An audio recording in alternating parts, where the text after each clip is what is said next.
इतिहास केवल अतीत की घटनाओं का संग्रह नहीं होता। इतिहास उन प्रश्नों की यात्रा भी होता है जिन्हें हर पीढ़ी फिर से पूछती है। सम्राट अशोक का नाम हम सबने सुना है। उन्हें एक महान सम्राट, एक विजेता और एक नैतिक शासक के रूप में याद किया जाता है। लेकिन एक महत्वपूर्ण प्रश्न अभी भी हमारे सामने खड़ा है। क्या हम अशोक को वास्तव में जानते हैं? जो बातें हम उनके बारे में पढ़ते हैं, उनमें से कितनी पत्थरों पर लिखे प्रमाणों से आती हैं और कितनी बाद की कहानियों से? इन्हीं प्रश्नों की खोज में हम एक ऐसी ऐतिहासिक यात्रा पर निकल रहे हैं जहां हर विचार को प्रमाणों की कसौटी पर परखा जाएगा। आप सुन रहे हैं सम्राट अशोक का सही इतिहास। इतिहास की दुनिया में अक्सर हमें दो तरह की किताबें मिलती हैं। पहली वे होती हैं जो हमें घटनाएं सुनाती हैं, किस राजा ने किससे युद्ध किया, कौन जीता, कौन हारा और किसके बाद कौन राजा बना। ऐसी किताबें पढ़ते समय हमें लगता है कि इतिहास एक सीधी रेखा है जिसमें समय के साथ घटनाएं जुड़ती चली जाती हैं। लेकिन दूसरी तरह की किताबें बहुत कम होती हैं। वे इतिहास को केवल घटनाओं की सूची के रूप में नहीं देखती, बल्कि यह पूछती हैं कि हम जिन बातों को इतिहास मानते हैं वे वास्तव में किस प्रमाण पर आधारित हैं। डॉक्टर राजेंद्र प्रसाद सिंह की पुस्तक सम्राट अशोक का सही इतिहास इसी दूसरी श्रेणी की किताब है। यह पुस्तक अशोक के जीवन की एक साधारण कथा नहीं सुनाती। यह पुस्तक एक प्रकार से इतिहास की अदालत लगाती है जहां हर दावा अपने साथ प्रमाण लेकर आता है। यहां परंपरा, प्रसिद्धि या लोकप्रिय मान्यता अपने आप में पर्याप्त नहीं है। यहां सवाल यह है कि जो बात कही जा रही है वह किस स्रोत से सिद्ध होती है। जब हम प्राचीन भारत के इतिहास के बारे में पढ़ते हैं तो कई बातें हमें लगभग बिना प्रश्न किए स्वीकार करनी पड़ती हैं। हमें बताया जाता है कि गुप्त काल भारत का स्वर्ण युग था। हमें यह भी बताया जाता है कि संस्कृत उस समय की प्रमुख भाषा थी। और यह भी कहा जाता है कि इतिहास की कई परंपराएं पुराणों और बाद के ग्रंथों से हमें मिली हैं। लेकिन इस पुस्तक का लेखक इन बातों को सीधे स्वीकार करने के बजाय एक बहुत सरल प्रश्न पूछता है, क्या इन बातों के लिए हमारे पास उस समय के वास्तविक प्रमाण मौजूद हैं? इतिहास की सबसे बड़ी समस्या यही है कि समय के साथ कहानियां बनती जाती हैं। एक पीढ़ी कुछ जोड़ती है, दूसरी पीढ़ी कुछ और जोड़ देती है। धीरे धीरे कथा इतनी बड़ी हो जाती है कि हमें लगता है कि यही इतिहास है। लेकिन जब हम वास्तविक प्रमाणों की ओर लौटते हैं, जैसे शिलालेख, स्तंभ, अभिलेख, सिक्के और समकालीन यात्रियों के वर्णन, तब कभी कभी हमें पता चलता है कि वास्तविकता कुछ अलग ही थी। सम्राट अशोक का इतिहास भी कुछ ऐसा ही है। आज हम उन्हें भारतीय इतिहास के महानतम सम्राटों में से एक के रूप में जानते हैं। उनके नाम से जुड़े कई विचार हैं: कलिंग युद्ध, बौद्ध धर्म, अहिंसा, धम्म और विशाल स्तंभ जिन पर सिंहों की मूर्तियां बनी हुई हैं। भारत का राष्ट्रीय प्रतीक भी उन्हीं के स्तंभ से लिया गया है। लेकिन इन सबके बीच एक दिलचस्प प्रश्न यह है कि अशोक के बारे में हम जो कुछ जानते हैं उसमें से कितना वास्तव में उनके समय का प्रमाणित इतिहास है और कितना बाद के समय की कल्पना या व्याख्या है। इस पुस्तक की विशेषता यह है कि लेखक इतिहास को समझने के लिए सबसे पहले भाषा को देखता है। भाषा केवल शब्दों का समूह नहीं होती। भाषा समय की गवाही देती है। शब्दों का निर्माण, उनका उच्चारण और उनका प्रयोग, ये सब हमें बताते हैं कि किसी समाज में किस समय क्या चल रहा था। इसलिए लेखक बार बार प्राकृत, पाली और संस्कृत जैसी भाषाओं की ओर लौटता है और यह देखने की कोशिश करता है कि इन भाषाओं के माध्यम से इतिहास को कैसे समझा जा सकता है। उदाहरण के लिए, यदि किसी राजा का नाम किसी शिलालेख में एक तरह से लिखा गया है और बाद के साहित्य में वही नाम थोड़ा बदल कर दिखाई देता है, तो यह परिवर्तन अपने आप में इतिहास का एक संकेत बन जाता है। यह हमें बताता है कि भाषा के साथ साथ इतिहास भी बदलता रहता है। कभी कभी नामों का संस्कृतिकरण होता है, कभी उनके उच्चारण बदल जाते हैं और कभी कभी उनके अर्थ भी बदल दिए जाते हैं। सम्राट अशोक के मामले में भी यही हुआ। उनके समय के कई शिलालेखों में उनका नाम अशोक के रूप में मिलता है, लेकिन बाद के संस्कृत साहित्य में यही नाम अशोक बन जाता है। पहली नजर में यह केवल एक छोटा सा ध्वनि परिवर्तन लगता है, लेकिन जब भाषा विज्ञान की दृष्टि से इसे देखा जाता है तो यह एक बड़े ऐतिहासिक परिवर्तन की ओर संकेत करता है। यह परिवर्तन केवल एक अक्षर का नहीं है, बल्कि यह उस प्रक्रिया का संकेत है जिसमें प्राकृत रूपों को धीरे धीरे संस्कृत रूपों में बदला गया। इस तरह की छोटी छोटी बातें इस पुस्तक में बार बार सामने आती हैं, और यही कारण है कि इस पुस्तक को साधारण अर्थों में संक्षेप करना कठिन हो जाता है, क्योंकि यहाँ हर तर्क किसी प्रमाण से जुड़ा हुआ है। एक पंक्ति हटाने का मतलब कभी कभी पूरे तर्क को कमजोर कर देना होता है। इतिहास को समझने के लिए लेखक एक और महत्वपूर्ण स्रोत की ओर ध्यान दिलाता है, विदेशी यात्रियों के वर्णन। जब यूनानी राजदूत मेगास्थनीज भारत आया, तब उसने मौर्य साम्राज्य के बारे में कई बातें लिखी। उसने पाटलिपुत्र नगर का वर्णन किया, उसकी प्रशासनिक व्यवस्था का वर्णन किया, और यहां तक लिखा कि उस समय के समाज में लोग इतने ईमानदार थे कि घरों में ताले तक नहीं लगते थे।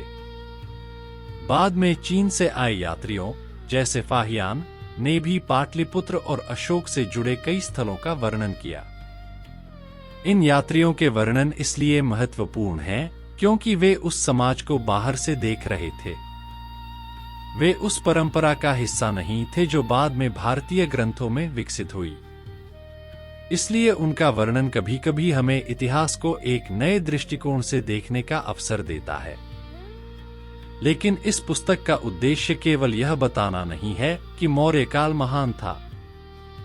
लेखक का उद्देश्य इससे भी अधिक गंभीर है।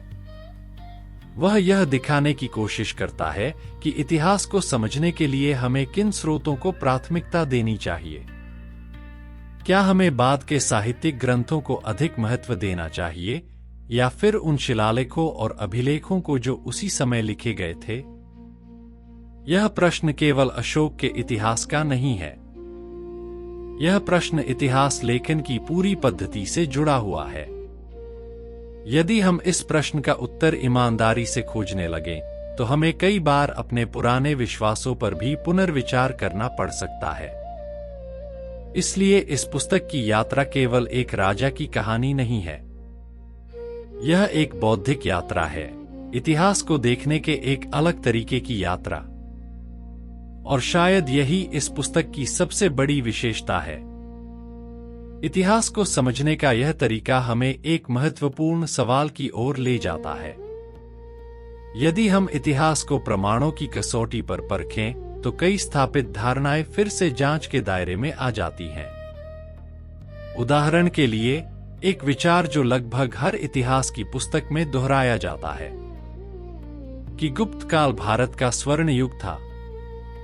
लेकिन क्या यह धारणा वास्तव में प्रमाणों पर आधारित है, या फिर इतिहास की किसी विशेष व्याख्या का परिणाम है?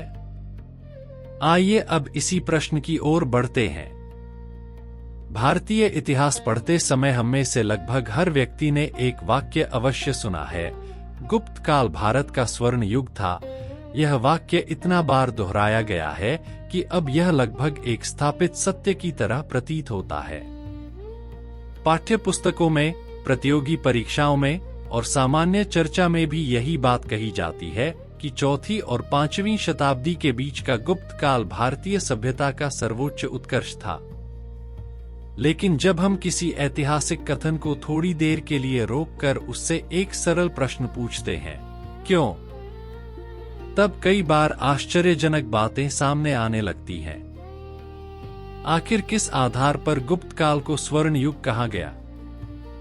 क्या उस समय ऐसा कोई परिवर्तन हुआ था जिसने पूरे भारतीय समाज को अभूतपूर्व समृद्धि और प्रगति के स्तर पर पहुंचा दिया था?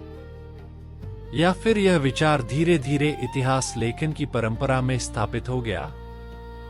डॉक्टर राजेंद्र प्रसाद सिंह की पुस्तक यहां एक बहुत दिलचस्प दृष्टिकोण प्रस्तुत करती है। लेखक यह तर्क देता है कि यदि हम वास्तव में स्वर्ण युग जैसी संज्ञा का उपयोग करना चाहते हैं, तो हमें यह देखना होगा कि उस समय का समाज कैसा था, प्रशासन कैसा था और उसका प्रभाव कितना व्यापक था।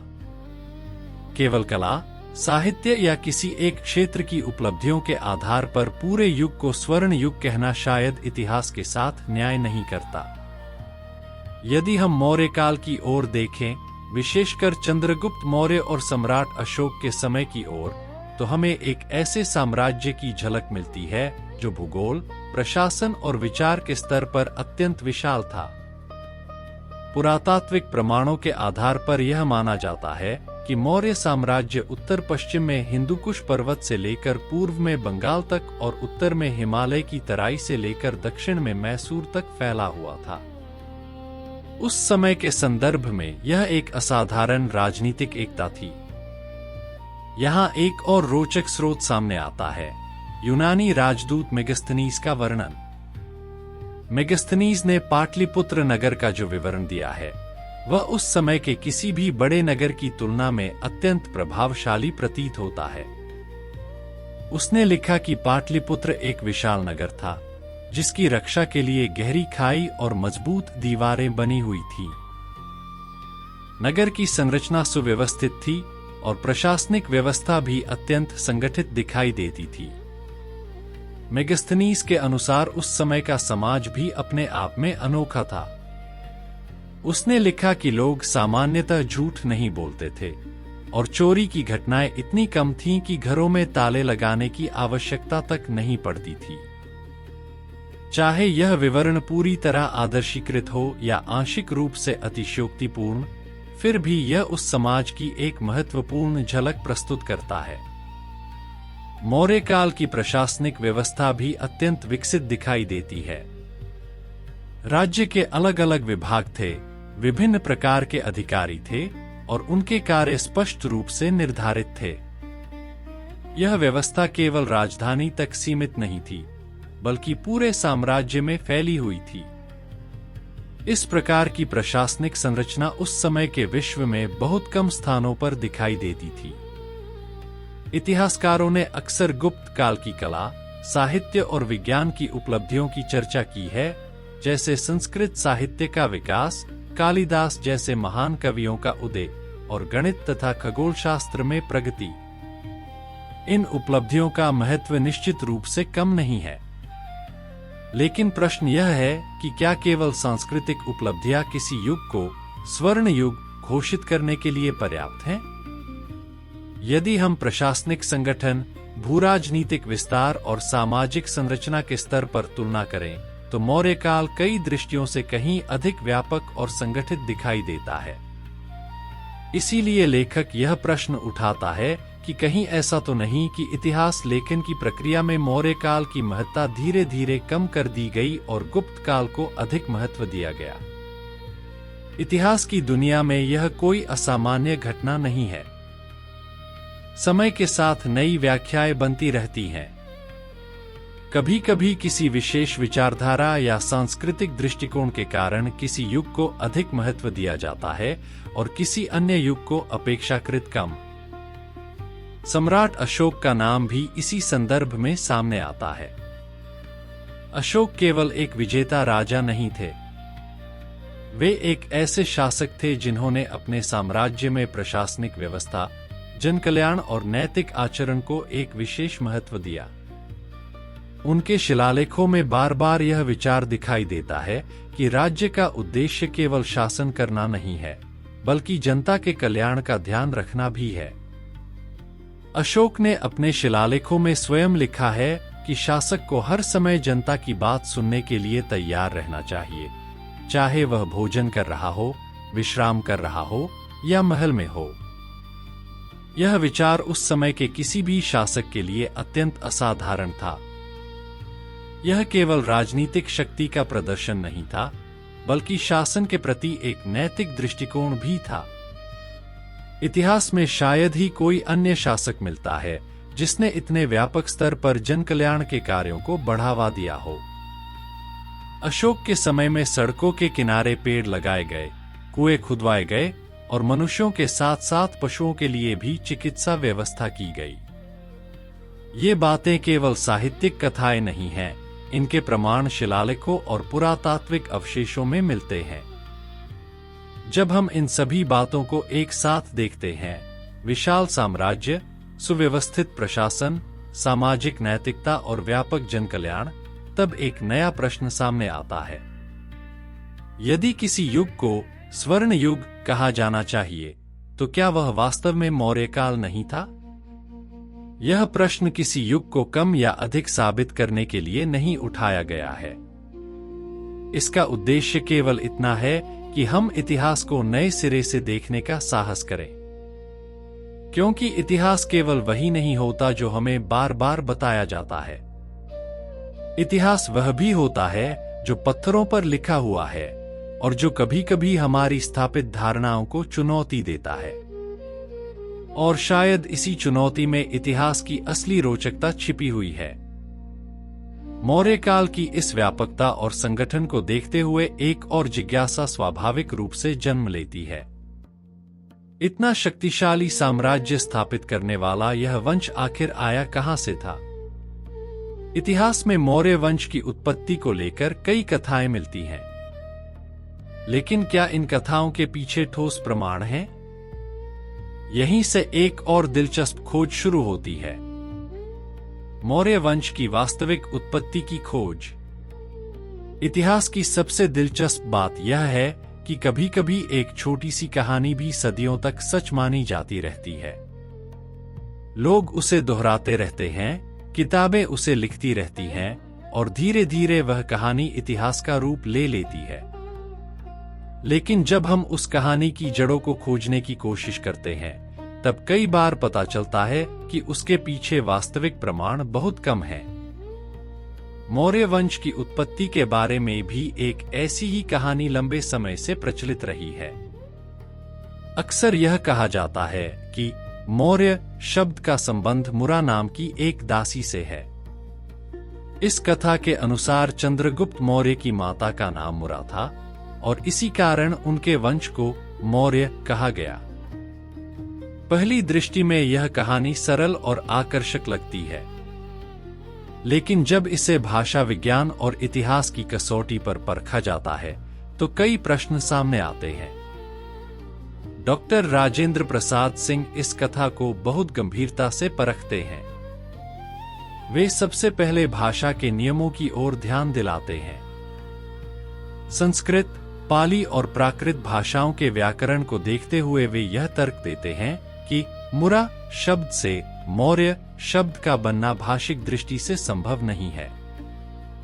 भाषा के अपने नियम होते हैं और शब्दों का निर्माण उन्हीं नियमों के अनुसार होता है। यदि किसी शब्द की उत्पत्ति उन नियमों के विरुद्ध दिखाई दे तो हमें उस पर संदेह करना चाहिए। यहाँ लेखक एक दूसरा शब्द सामने रखते हैं, मौर्य। प्राकृत और पाली भाषाओं में यह रूप अधिक स्वाभाविक दिखाई देता है। यही मौर्य शब्द बाद में संस्कृत में बदलकर मौर्य बन गया। इस प्रकार यदि हम भाषाई विकास की सामान्य प्रक्रिया को देखें तो मौर्य से मौर्य बनना अधिक स्वाभाविक लगता है, जबकि मुरा से मौर्य बनना असंगत प्रतीत होता है। यहाँ एक और रोचक तथ्य सामने आता है। प्राचीन भारतीय समाज में कई समुदाय अपने टोटेम अर्थात किसी प्रतीकात्मक जीव या पक्षी से अपनी पहचान जोड़ते थे।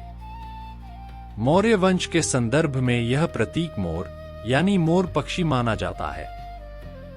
यदि मौर्य शब्द का संबंध मोर से है तो इसका अर्थ यह हुआ कि यह वंश संभवतः उस समुदाय से जुड़ा था जिसका प्रतीक मोर था।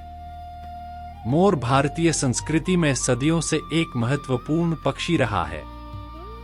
इसकी सुंदरता और गौरवपूर्ण मुद्रा ने इसे कई परंपराओं में विशेष स्थान दिया है।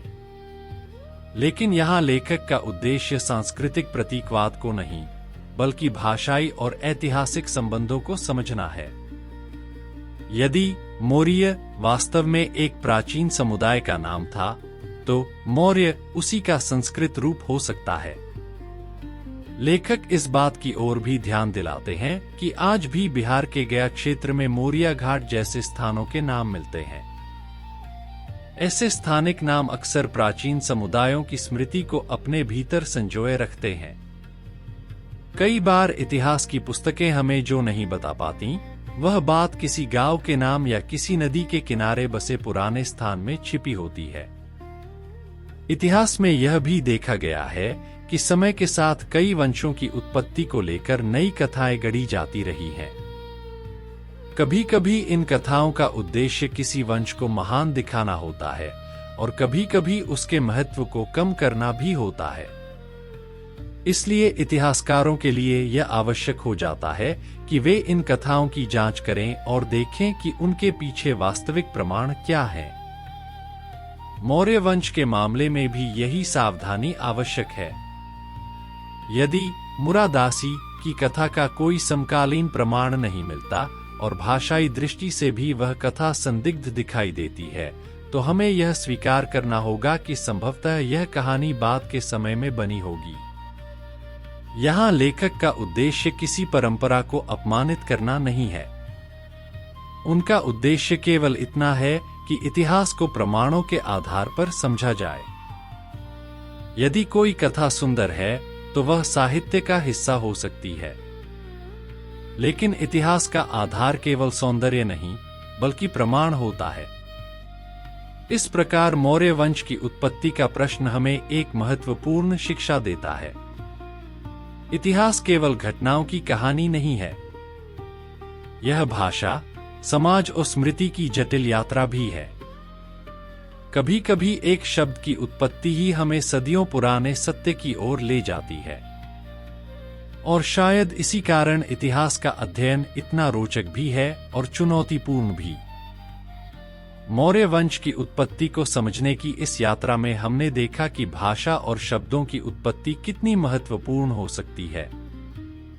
लेकिन कभी कभी केवल वंश या समुदाय के नाम ही नहीं, बल्कि स्वयं किसी व्यक्ति का नाम भी इतिहास की नई परतें खोल देता है। सम्राट अशोक के साथ भी कुछ ऐसा ही हुआ। आज हम उन्हें जिस नाम से जानते हैं, वह नाम भी समय के साथ बदलता रहा है। अब आइए इस छोटे से परिवर्तन की ओर ध्यान दें। अशोक से अशोक तक की यात्रा। इतिहास में कई बार ऐसा होता है कि बहुत बड़े प्रश्न किसी बहुत छोटे से विवरण के भीतर छिपे होते हैं। कभी कभी केवल एक शब्द, एक अक्षर या किसी नाम का उच्चारण हमें इतिहास की दिशा को समझने में मदद करता है। सम्राट अशोक के नाम के साथ भी कुछ ऐसा ही हुआ है। आज हम जिस नाम से इस महान सम्राट को जानते हैं, वह है अशोक। स्कूल की किताबों से लेकर इतिहास की चर्चाओं तक हर जगह यही नाम सुनाई देता है। लेकिन जब हम उन स्रोतों की ओर लौटते हैं जो वास्तव में अशोक के अपने समय के हैं, यानी उनके शिलालेख, तब हमें एक दिलचस्प बात दिखाई देती है। उन शिलालेखों में कई जगह यह नाम अशोक के रूप में मिलता है। पहली नजर में यह केवल एक छोटा सा ध्वनि अंतर लगता है। अशोक दंत्य स दांतों से उच्चारण और अशोक तालव्य श तालु से उच्चारण, दोनों लगभग एक जैसे ही प्रतीत होते हैं। लेकिन भाषा के इतिहास को समझने वाले लोग जानते हैं कि ध्वनि का यह छोटा सा अंतर भी बहुत महत्वपूर्ण हो सकता है। डॉक्टर राजेंद्र प्रसाद सिंह इस विषय को विशेष ध्यान से देखते हैं। वे बताते हैं कि प्राचीन अभिलेखों में जो रूप मिलता है, वह अक्सर उस समय की बोलचाल की भाषा के अधिक निकट होता है। मौर्य काल में प्रशासनिक और सामान्य संवाद की भाषा मुख्यतः प्राकृत थी। इसलिए उस समय के शिलालेखों में भी हमें प्राकृत के रूप अधिक दिखाई देते हैं। यदि प्राकृत में अशोक लिखा गया है तो यह उस समय के वास्तविक उच्चारण को दर्शाता है। बाद के समय में जब संस्कृत का प्रभाव बढ़ा तब कई शब्दों के रूप बदलने लगे। प्राकृत के सरल उच्चारणों को संस्कृत की ध्वनियों के अनुसार ढाला जाने लगा। संभव है कि इसी प्रक्रिया में अशोक का रूप बदलकर अशोक बन गया। भाषा का इतिहास ऐसे परिवर्तनों से भरा हुआ है। उदाहरण के लिए कई प्राकृत शब्द बाद में संस्कृत रूपों में परिवर्तित हो गए और कभी-कभी यह परिवर्तन इतना सामान्य हो गया कि हमें मूल रूप का पता ही नहीं चलता। लेकिन जब हम शिलालेखों और प्राचीन अभिलेखों की ओर लौटते हैं तब हमें उन मूल रूपों की झलक मिल जाती है। सम्राट अशोक के मामले में भी यही स्थिति दिखाई देती है। कर्नाटक के मस्की शिलालेख में उनका नाम स्पष्ट रूप से लिखा हुआ मिलता है। इस शिलालेख का महत्व इसलिए भी बहुत अधिक है क्योंकि यहीं पहली बार यह निश्चित रूप से पता चलता है कि देवानंपिय पियत्सी नाम से जो शिलालेख लिखे गए थे वे वास्तव में सम्राट अशोक के ही हैं। और इसी शिलालेख में हमें अशोक नाम का रूप दिखाई देता है। यहां एक और रोचक बात सामने आती है। इतिहास में अक्सर शासकों के कई नाम होते थे। कभी उनका एक व्यक्तिगत नाम होता था, कभी एक उपाधि और कभी एक ऐसा नाम जिससे वे जनता के बीच जाने जाते थे। अशोक के मामले में देवानंपिय और पियत्सी जैसे शब्द भी मिलते हैं। ये शब्द उनके शासन और व्यक्तित्व से जुड़ी उपाधियों को दर्शाते हैं। लेकिन जब हम इन सबके बीच उनके वास्तविक नाम की खोज करते हैं तो हमें यह समझ में आता है कि भाषा का विकास इतिहास को भी प्रभावित करता है। समय के साथ नामों के रूप बदलते रहते हैं और कई बार बाद के ग्रंथ उन बदले हुए रूपों को ही स्थायी बना देते हैं। यह परिवर्तन केवल ध्वनि का नहीं होता। कभी कभी इसके पीछे सांस्कृतिक और बौद्धिक प्रक्रियाएं भी काम करती हैं। जैसे जैसे संस्कृत साहित्य का प्रभाव बढ़ा वैसे वैसे कई नामों को संस्कृत के व्याकरण और ध्वनि के अनुसार ढाल दिया गया। इसी प्रक्रिया में अशोक का रूप अशोक के रूप में अधिक प्रचलित हो गया। लेकिन यदि हम इतिहास को उसके मूल स्रोतों के आधार पर समझना चाहते हैं तो हमें उन स्रोतों की ओर लौटना ही होगा। शिलालेख, स्तंभ, अभिलेख, ये सब हमें उस समय की भाषा और समाज की सीधी झलक देते हैं। इन स्रोतों की एक विशेषता यह है कि इनमें बाद की व्याख्याओं की गुंजाइश बहुत कम होती है। इसलिए लेखक का तर्क यह है कि यदि किसी नाम का सबसे प्राचीन रूप हमें शिलालेखों में मिलता है तो हमें उसी रूप को ऐतिहासिक दृष्टि से अधिक महत्वपूर्ण मानना चाहिए। बाद के साहित्यिक रूप उस नाम की लोकप्रियता को दर्शा सकते हैं लेकिन वे हमेशा मूल रूप को नहीं बताते। यहाँ यह समझना भी आवश्यक है कि इतिहास में नाम का महत्व केवल पहचान का नहीं होता। नाम उस समय की भाषा, संस्कृति और सामाजिक परिवेश का भी संकेत देता है। इसलिए जब हम अशोक और अशोक जैसे रूपों के अंतर को समझते हैं तो हम केवल एक शब्द का अंतर नहीं देख रहे होते, हम उस पूरे भाषाई संसार को समझने की कोशिश कर रहे होते हैं जिसमें यह नाम जन्मा था। इस प्रकार एक छोटा सा शब्द हमें यह सिखाता है कि इतिहास को समझने के लिए हमें बहुत सूक्ष्म बातों पर भी ध्यान देना पड़ता है। कई बार एक अक्षर भी इतिहास के कई परतों को खोल देता है। और शायद यही कारण है कि इतिहास का अध्ययन केवल अतीत की कहानी नहीं बल्कि एक प्रकार की खोज भी है, ऐसी खोज जिसमें हर शब्द एक सुराग बन सकता है। एक नाम के परिवर्तन की यह कहानी हमें एक और बड़े प्रश्न की ओर ले जाती है। यदि अशोक जैसे शब्द प्राकृत रूप में मिलते हैं तो इसका अर्थ यह भी है कि उस समय की भाषा संस्कृत से अलग रही होगी। यहीं से एक नया प्रश्न उठता है, प्राचीन भारत की वास्तविक भाषा क्या थी? क्या संस्कृत ही उस समय की प्रमुख भाषा थी, या फिर प्राकृत भाषाएं समाज और प्रशासन में अधिक सक्रिय थीं? आइए अब भाषा के इसी प्रश्न को थोड़ा और गहराई से समझते हैं। इतिहास को समझने के लिए कभी कभी हमें युद्धों या राजाओं से भी अधिक एक साधारण सी चीज को देखना पड़ता है, भाषा। भाषा केवल संवाद का माध्यम नहीं होती। भाषा उस समाज की संरचना, उसकी संस्कृति और उसके विचारों की दिशा को भी दर्शाती है। इसलिए जब हम प्राचीन भारत के इतिहास की चर्चा करते हैं तो एक महत्वपूर्ण प्रश्न सामने आता है, उस समय की वास्तविक भाषा क्या थी? आधुनिक भारत में जब हम प्राचीन इतिहास के बारे में सोचते हैं तो अक्सर हमारे मन में संस्कृत का नाम सबसे पहले आता है। संस्कृत को प्राचीन भारत की महान भाषा माना जाता है और इसमें लिखे गए अनेक ग्रंथों को हमारी सांस्कृतिक परंपरा का आधार समझा जाता है। इसलिए स्वाभाविक रूप से यह धारणा बन जाती है कि प्राचीन भारतीय प्रशासन, समाज और विचार का मुख्य माध्यम भी संस्कृत ही रही होगी। लेकिन जब हम मौर्य काल के वास्तविक प्रमाणों की ओर देखते हैं तो एक अलग चित्र दिखाई देता है। सम्राट अशोक के शिलालेख भारत के इतिहास के सबसे महत्वपूर्ण पुरातात्विक स्रोतों में से हैं।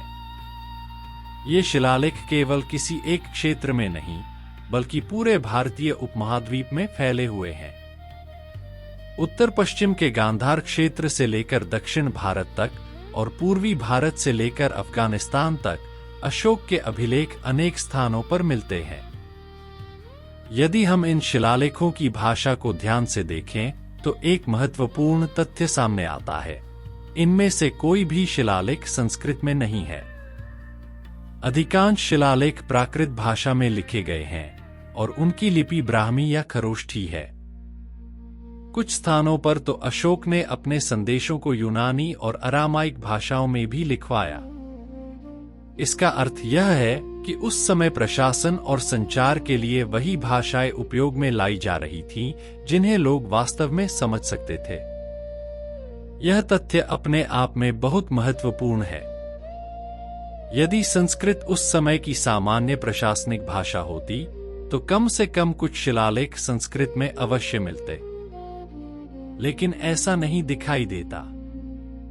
इससे यह संकेत मिलता है कि मौर्य काल में संस्कृत का स्थान शायद वैसा नहीं था जैसा बाद के समय में दिखाई देता है। लेखक इस बिंदु पर एक और दिलचस्प तर्क प्रस्तुत करते हैं।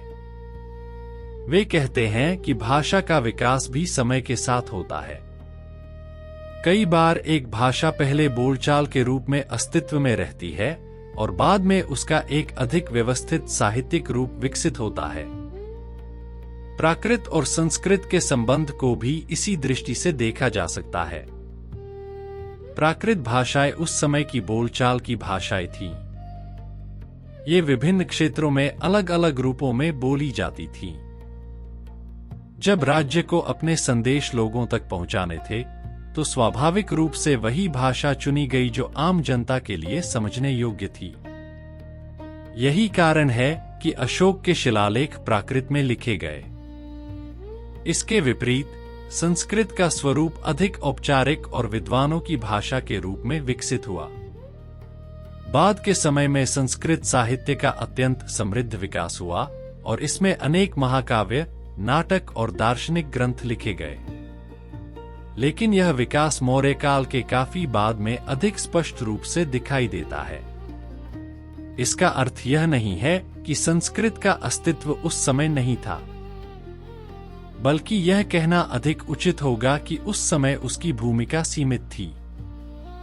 वह शायद मुख्यतः विद्वानों और धार्मिक परंपराओं के भीतर उपयोग में आती थी, जबकि प्रशासन और जनसंचार के लिए प्राकृत अधिक उपयोगी भाषा थी। यहाँ भाषा का प्रश्न केवल भाषा विज्ञान का विषय नहीं रह जाता, यह सत्ता और समाज के संबंध को भी दर्शाता है। यदि कोई शासक अपनी बात जनता तक पहुंचाना चाहता है तो वह वही भाषा चुनता है जिसे जनता समझ सके। अशोक के शिलालेख इस बात का स्पष्ट प्रमाण है कि उन्होंने अपने संदेशों को जनसामान्य तक पहुंचाने के लिए प्राकृत भाषा का उपयोग किया। यह निर्णय केवल व्यावहारिक नहीं था, बल्कि अपने आप में एक राजनीतिक और सामाजिक दृष्टिकोण भी था। इससे यह संकेत मिलता है कि राज्य अपने संदेश को सीमित विद्वानों तक नहीं, बल्कि पूरे समाज तक पहुंचाना चाहता था। इतिहास के इस पहलू को समझना इसलिए भी महत्वपूर्ण है क्योंकि भाषा के माध्यम से ही विचार समाज में फैलते हैं। यदि किसी विचार को केवल एक विशेष वर्ग तक सीमित रखा जाए तो उसका प्रभाव भी सीमित रहता है। लेकिन यदि वही विचार जनता की भाषा में व्यक्त किया जाए तो वह व्यापक समाज तक पहुंच सकता है। अशोक के धम्म के संदेश भी इसी प्रकार पूरे समाज तक पहुंचाए गए। उनके शिलालेखों में जो विचार व्यक्त किए गए हैं, जैसे नैतिक आचरण, करुणा, सहिष्णुता और जन कल्याण, वे किसी एक समुदाय या वर्ग के लिए नहीं थे, वे पूरे समाज के लिए थे। इस प्रकार भाषा का यह प्रश्न हमें मौर्य काल के समाज की एक महत्वपूर्ण झलक देता है। यह दिखाता है कि उस समय सत्ता और समाज के बीच संवाद स्थापित करने के लिए किस प्रकार की भाषाओं का उपयोग किया गया। और शायद यही कारण है कि जब हम इतिहास को भाषा के माध्यम से पढ़ते हैं तो हमें केवल शब्द नहीं दिखाई देते, हमें एक पूरे युग की सोच दिखाई देने लगती है। भाषा के इस अध्ययन से हमें यह समझ में आता है कि मौर्य काल का समाज कितना व्यापक और विविध था। इसी विविध समाज को ध्यान में रखते हुए सम्राट अशोक ने अपने शासन का एक महत्वपूर्ण विचार विकसित किया, धम्म। लेकिन यह धम्म क्या था? क्या यह केवल किसी धार्मिक परंपरा का नाम था, या फिर यह समाज को जोड़ने वाला एक व्यापक नैतिक सिद्धांत था? अब हम इसी प्रश्न की ओर बढ़ते हैं। जब हम सम्राट अशोक के बारे में पढ़ते हैं तो एक शब्द बार बार सामने आता है, धम्म। लगभग हर शिलालेख में, हर आदेश में और उनके शासन के विचारों में यह शब्द दिखाई देता है। लेकिन एक दिलचस्प बात यह है कि आज हम जिस अर्थ में धर्म शब्द को समझते हैं, वह अर्थ शायद उस समय के धम्म से पूरी तरह मेल नहीं खाता।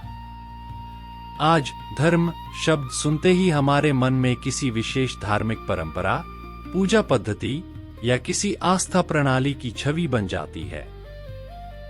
हम इसे अक्सर अलग अलग समुदायों या संप्रदायों से जोड़कर देखते हैं। लेकिन जब हम अशोक के शिलालेखों को ध्यान से पढ़ते हैं तो हमें यह दिखाई देता है कि उनका धम्म इस संकीर्ण अर्थ में धर्म नहीं था। अशोक के शिलालेखों में धम्म का अर्थ अधिक व्यापक दिखाई देता है। यह किसी विशेष देवता की पूजा का आदेश नहीं है, न ही किसी विशेष धार्मिक ग्रंथ का पालन करने का निर्देश है। इसके बजाय यह एक नैतिक और सामाजिक आचरण का विचार है, ऐसा आचरण जो समाज में शांति, सहिष्णुता और परस्पर सम्मान को बढ़ावा दे। अशोक अपने शिलालेखों में लोगों को यह नहीं कहते कि वे किसी विशेष धार्मिक मार्ग को अपनाएं। वे लोगों को यह कहते हैं कि वे माता पिता का सम्मान करें, बुजुर्गों का आदर करें, प्राणियों के प्रति दया रखें और समाज में आपसी सौहार्द बनाए रखें। यह विचार किसी एक धर्म की सीमाओं में बंधा हुआ नहीं है। यह एक प्रकार का सामाजिक नैतिकता का सिद्धांत है। इस संदर्भ में एक बहुत रोचक तथ्य सामने आता है। अशोक के कुछ शिलालेख भारत से बाहर के क्षेत्रों में भी मिले हैं, विशेष रूप से अफगानिस्तान के कंधार क्षेत्र में। इन शिलालेखों में उनके संदेश यूनानी भाषा में भी लिखे गए हैं। जब धम्म शब्द का यूनानी भाषा में अनुवाद किया गया तो उसके लिए यूसेबिया शब्द का प्रयोग किया गया। यहां ध्यान देने की बात यह है कि यूनानी भाषा में धर्म के लिए एक अलग शब्द था, लेकिन अशोक के धम्म का अनुवाद उस शब्द से नहीं किया गया।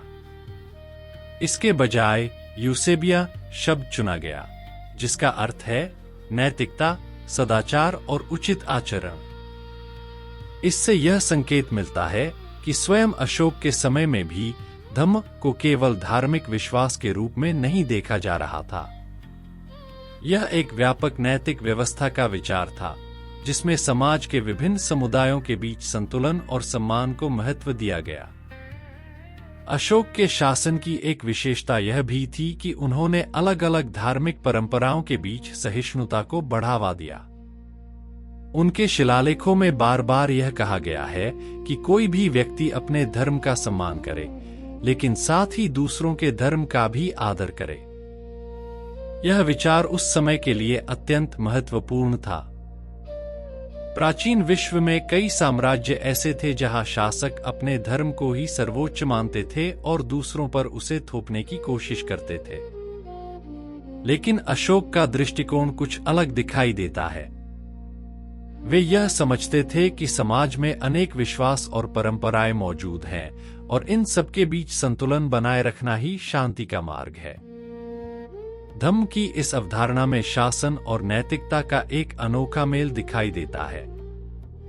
यह केवल व्यक्तिगत आचरण की बात नहीं करता, बल्कि राज्य की भूमिका को भी परिभाषित करता है।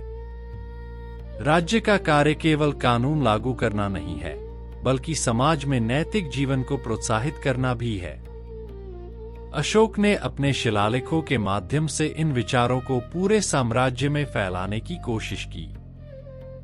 पत्थरों और स्तंभों पर लिखे गए ये संदेश केवल राजकीय आदेश नहीं थे, वे एक प्रकार से समाज के लिए नैतिक मार्गदर्शन भी थे। जब हम इन शिलालेखों को पढ़ते हैं तो हमें यह समझ में आता है कि अशोक का धम्म किसी एक धार्मिक परंपरा तक सीमित नहीं था। यह एक ऐसा विचार था जो पूरे समाज को एक साझा नैतिक आधार पर जोड़ने की कोशिश करता था। शायद इसी कारण सम्राट अशोक का नाम केवल एक विजेता शासक के रूप में नहीं, बल्कि एक ऐसे राजा के रूप में याद किया जाता है जिसने शक्ति के साथ साथ नैतिकता को भी शासन का आधार बनाने की कोशिश की। और यही कारण है कि धम्म शब्द आज भी इतिहास में एक विशेष महत्व रखता है। धम्म के इस विचार को समझने के बाद सम्राट अशोक का व्यक्तित्व हमारे सामने और अधिक स्पष्ट हो जाता है। लेकिन किसी भी ऐतिहासिक व्यक्तित्व को पूरी तरह समझने के लिए उसके व्यक्तिगत जीवन की झलक भी महत्वपूर्ण होती है। अशोक के परिवार के बारे में भी कई कथाएं प्रचलित हैं। उनकी रानियां, उनके पुत्र और उनकी पुत्रियां। लेकिन इनमें से कौन सी बातें वास्तव में प्रमाणित इतिहास का हिस्सा हैं? अब हम इसी विषय की ओर बढ़ते हैं। इतिहास में सम्राटों के जीवन के साथ अक्सर अनेक कहानियां जुड़ जाती हैं। किसी राजा के युद्ध, उसके विजयों और उसके शासन के साथ साथ उसके परिवार के बारे में भी कई कथाएं बनती रहती हैं। समय के साथ इन कथाओं में कल्पना भी जुड़ जाती है और धीरे धीरे यह तय करना कठिन हो जाता है कि इनमें से कौन सी बातें वास्तव में इतिहास का हिस्सा हैं और कौन सी बात की परंपराओं की देन है। सम्राट अशोक के परिवार के बारे में भी कुछ ऐसी ही स्थिति दिखाई देती है। लोकप्रिय कथाओं और साहित्य में हमें उनकी कई रानियों, पुत्रों और पुत्रियों के बारे में विस्तार से बताया जाता है। लेकिन जब हम उन स्रोतों की ओर लौटते हैं जो वास्तव में अशोक के समय के हैं, जैसे शिलालेख और अभिलेख, तब हमें एक अलग चित्र दिखाई देता है।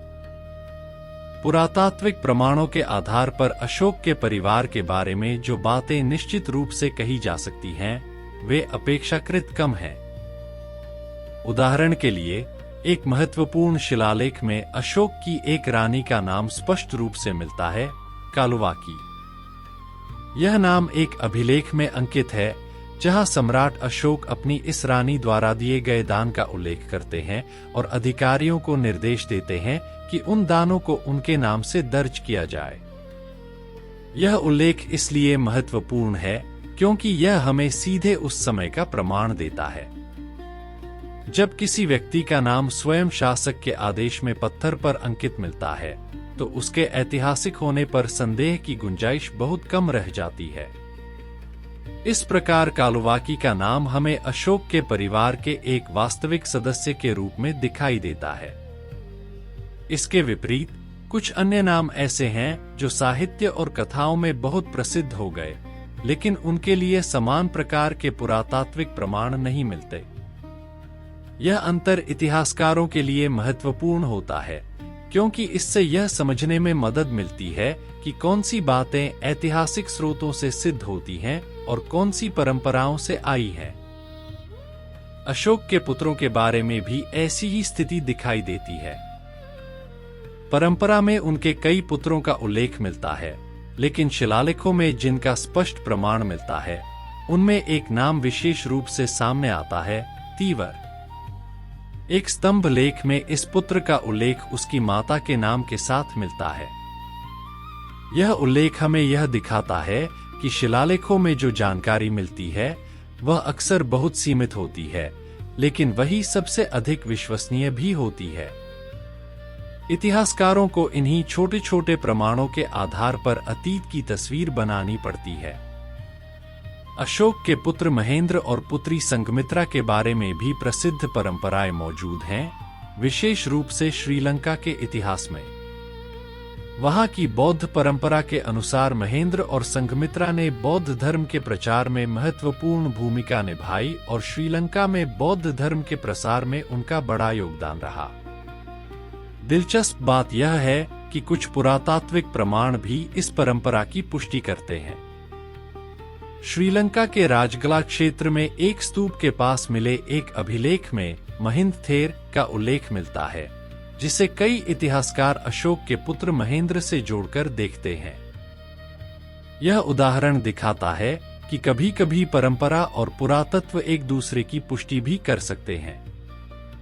अशोक के परिवार से जुड़ी एक और रोचक कथा उनके छोटे भाई के बारे में मिलती है। चीनी यात्री फाहियान ने अपने यात्रा वृत्तांत में लिखा है कि अशोक का एक छोटा भाई सन्यासी जीवन जी रहा था और राजमहल से दूर एक शांत स्थान पर रहता था। कहा जाता है कि सम्राट अशोक उसे अपने पास लाना चाहते थे, लेकिन उसने राजधानी के जीवन को स्वीकार नहीं किया। फाहियान के वर्णन के अनुसार अशोक ने अपने भाई के लिए पाटलिपुत्र में एक कृत्रिम पहाड़ी और गुफा बनवाने का आदेश दिया था, ताकि वह उसी प्रकार के वातावरण में रह सके जैसा उसे पसंद था। यह कथा चाहे पूरी तरह ऐतिहासिक हो या आंशिक रूप से रूपांतरित, लेकिन यह हमें उस समय के समाज और सम्राट के व्यक्तित्व की एक दिलचस्प झलक देती है। इन सभी उदाहरणों से एक महत्वपूर्ण बात सामने आती है। इतिहास को समझने के लिए हमें हमेशा स्रोतों के प्रकार को पहचानना पड़ता है। कुछ स्रोत प्रत्यक्ष होते हैं, जैसे शिलालेख और अभिलेख।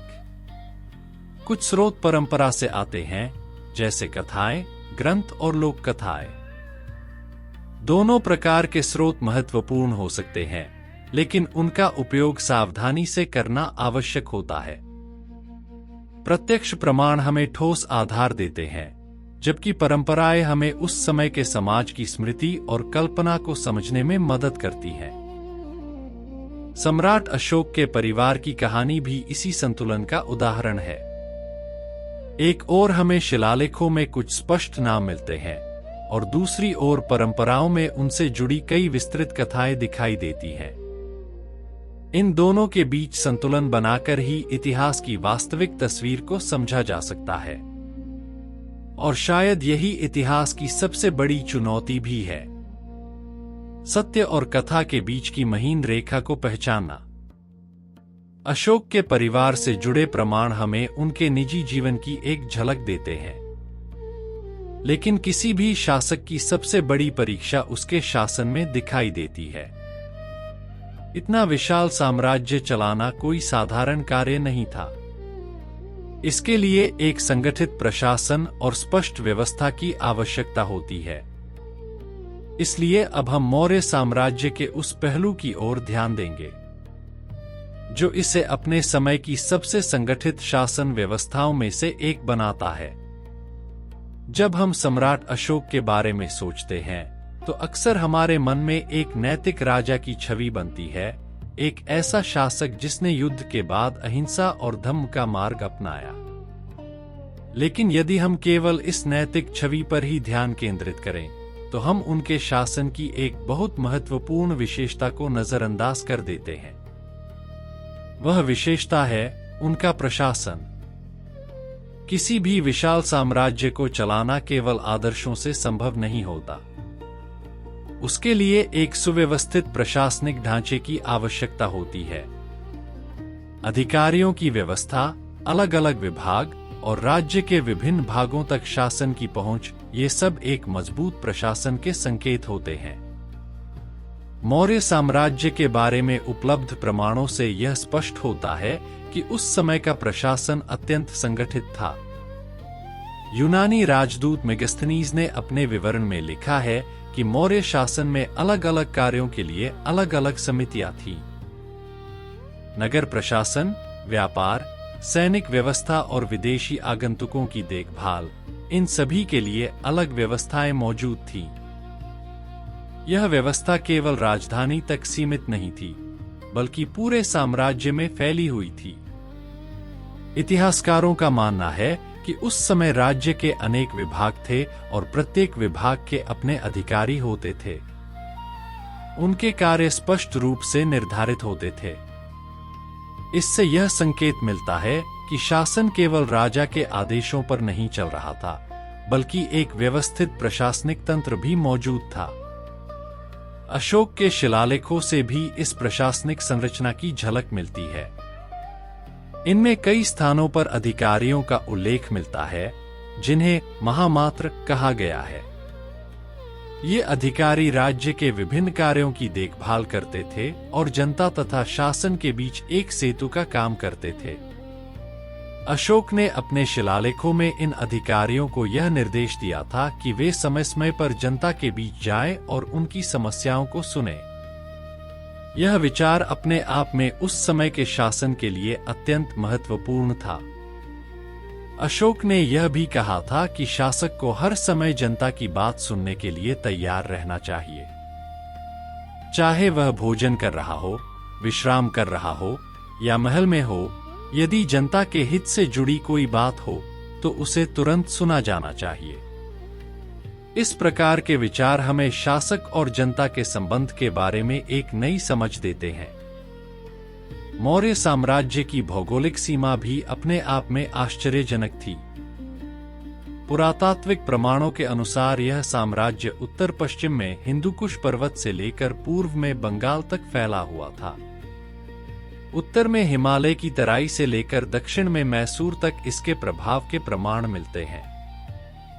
इतने विशाल क्षेत्र पर शासन करना किसी भी युग में एक कठिन कार्य रहा होगा, लेकिन मौर्य प्रशासन ने इस चुनौती का सामना करने के लिए एक संगठित व्यवस्था विकसित की थी। अशोक के शासन की एक और विशेषता थी जन कल्याण पर ध्यान। उनके शिलालेखों में कई स्थानों पर यह उल्लेख मिलता है कि सड़कों के किनारे पेड़ लगाए गए, यात्रियों के लिए विश्राम स्थल बनाए गए और कुएं खुदवाए गए। यहां तक कि मनुष्यों के साथ साथ पशुओं के लिए भी चिकित्सा की व्यवस्था की गई। यह विचार उस समय के लिए अत्यंत अनोखा था। इस प्रकार के कार्य यह दिखाते हैं कि राज्य केवल सत्ता का केंद्र नहीं था, वह समाज के जीवन को व्यवस्थित और सुविधाजनक बनाने का भी प्रयास कर रहा था।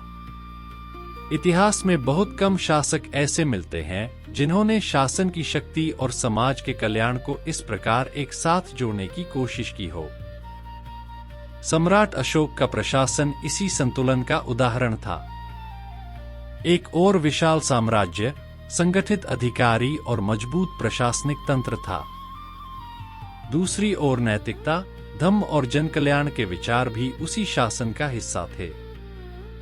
यही कारण है कि अशोक का शासन केवल एक राजनीतिक व्यवस्था नहीं था, वह एक ऐसा प्रयोग भी था जिसमें शक्ति और नैतिकता को एक साथ जोड़ने की कोशिश की गई। और शायद यही प्रयोग उन्हें इतिहास के सबसे दिलचस्प शासकों में से एक बनाता है।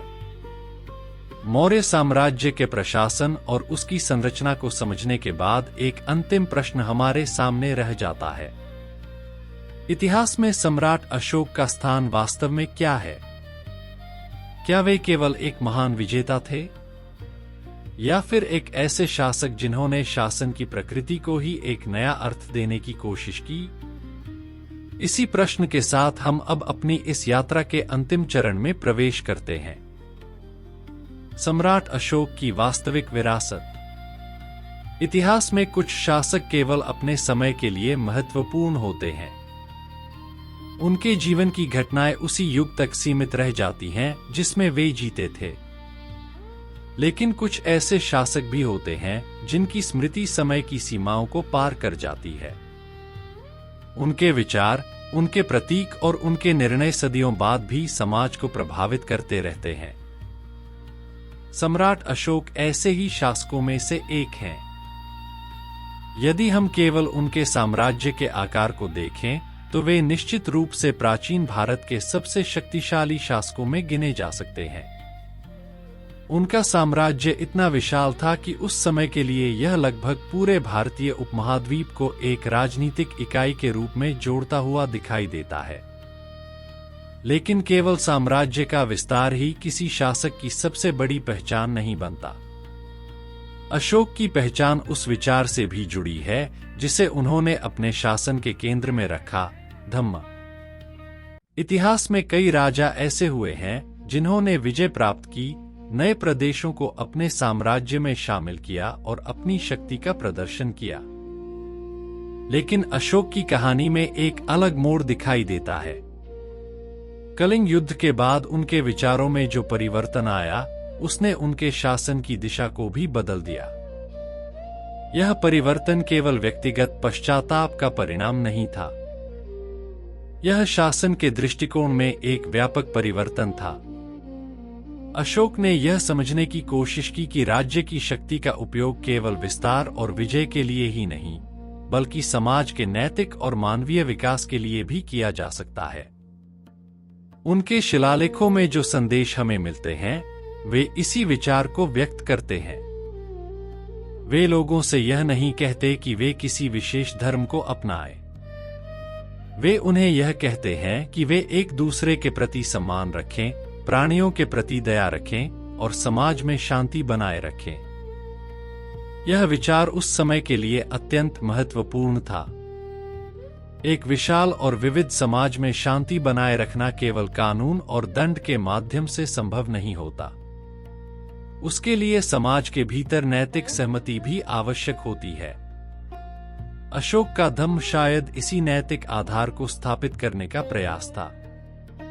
अशोक की विरासत केवल उनके विचारों तक सीमित नहीं है। उनके द्वारा स्थापित प्रतीक आज भी भारतीय समाज में दिखाई देते हैं। सारनाथ के सिंहस्तंभ का शीर्ष आज भारत का राष्ट्रीय प्रतीक है।